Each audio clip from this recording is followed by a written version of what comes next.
So, on to our second speaker for the motion, Einat Wilf. And Einat has been a member of the Israeli Knesset for first Labour and then the Independence Party between 2010 and 2013. And she has written extensively on Zionism. Einat, the floor is yours for 10 minutes. Thank you.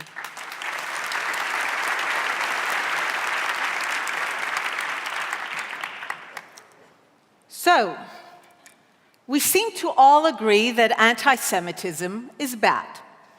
Of course, educated, knowledgeable people are unlikely to be seduced by it because we know where it leads: Nazism, Auschwitz, and the gas chambers. But anti-Zionism does not appear to be in the same category. It appears to be good. We heard here that it is about supporting Palestinians, about fighting for human rights. Educated, knowledgeable, well-meaning people might support it. But the anti-Semitism we all acknowledge as bad, when it started, looked nothing like where it led. In fact, when you compare the beginnings of anti-Semitism with anti-Zionism, the similarities are striking. Anti-Semitism began by creating a new collective designation for the same people, which rendered them different. In secular 19th century Europe, it was no longer Jews, but Semites. And it never was intended to mean anything but Jews. In the Soviet Union, who claimed to not notice different religions and peoples, Jews were designated as Zionists. And today, in the West, in the UK, Zionists, Zios. The designation is then described as having essential, immutable, loathsome qualities. In Christian Europe, we were Christ killers. To the Nazis, we were an impure race. To the Soviets, we were capitalists and imperialists. And today, the State of Israel is the ultimate violator of human rights. It is described as born in sin. It is guilty by its very nature of the crimes of racism, apartheid, ethnic cleansing, Nazism, genocide.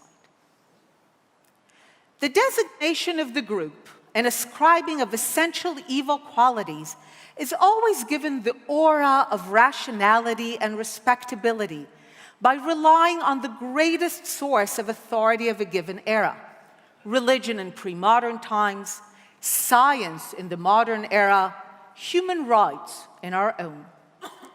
The aura of the greatest authority is necessary because the collective transformation of the Jews into a loathsome other requires that one be willing to twist reality, if not outright ignore it. It is only by appealing to the authority of religious doctrine that all Jews living in the 12th century could be collectively designated as the killers of Christ over 1,000 years earlier.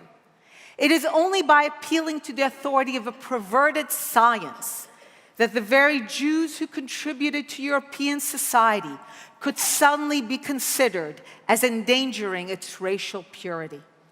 And it is only by appealing to a perverted version of human rights that Zionism and Israel could be designated as its greatest violators.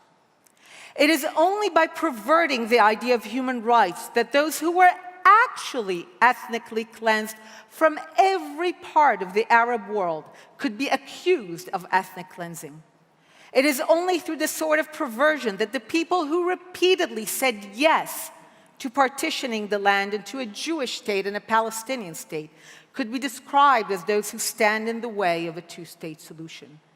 And it is only through this perversion that in an age when the idea of the nation is still tied for almost all states to the idea of a common history, language, ethnicity, and remnants of religion, Israel is singled out as uniquely deviant. But why go to all that effort to single out a group and distort reality? Because we humans have a primal need for scapegoats. And for whatever reason, my people have been the designated scapegoats for so many and for so long. For medieval Christianity, we stood between a brutish and nasty world and salvation. For Germany, for Europe, we stood between them and glory. For Stalin, we stood in the way of communist utopia. And today, why bother fighting colonialism and its aftermath? Easier to designate Zionists as colonialists and blame them. Why do the hard work of fighting racism in its many manifestations across all societies? Easier to designate Zionism as racism and apartheid and blame it. Why acknowledge the tremendous difficulties of living up to the ideals of human rights? Designate Zionism in Israel as its greatest violators and blame them. But the problem with human scapegoats is that unlike ancient animal ones, humans might resist their sacrifice a bit more. And we can't have that happen, can we? So action must be taken to reduce their resistance. How? Strip them of their defenses. Push them to the margins. Step by step, take away that which protects them. But it must be done gradually.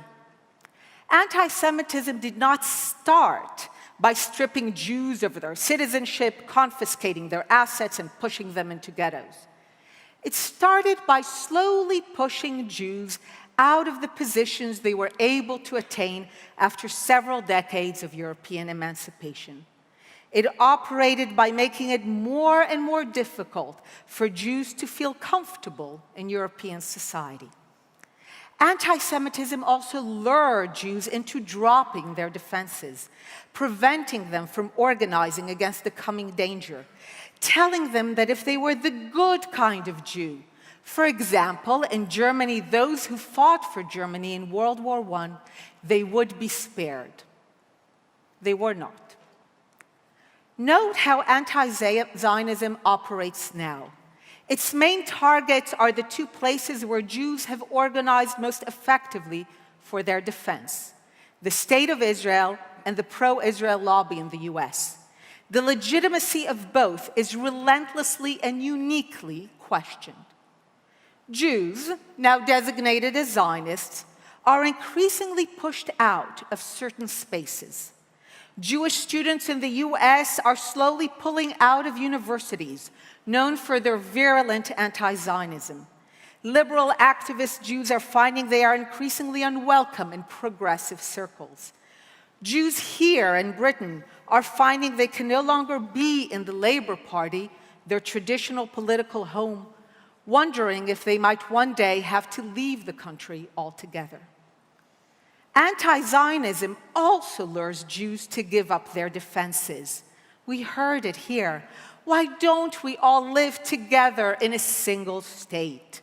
Yes, we know that nowhere in the Arab world have Jews ever been treated as equals and were violently ethnically cleansed when they dared raise their heads.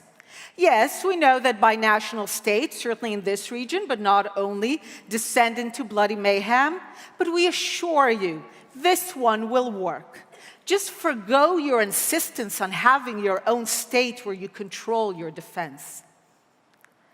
Anti-Zionists also insist on their respectability.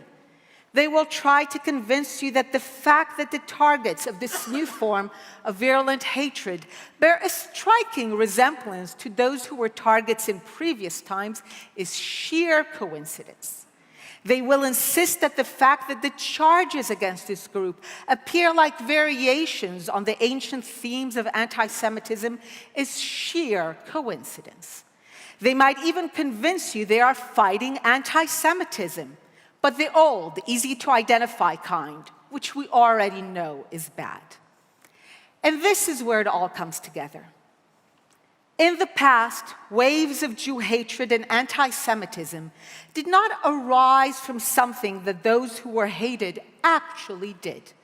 It arose from a crisis in the society of those doing the hating.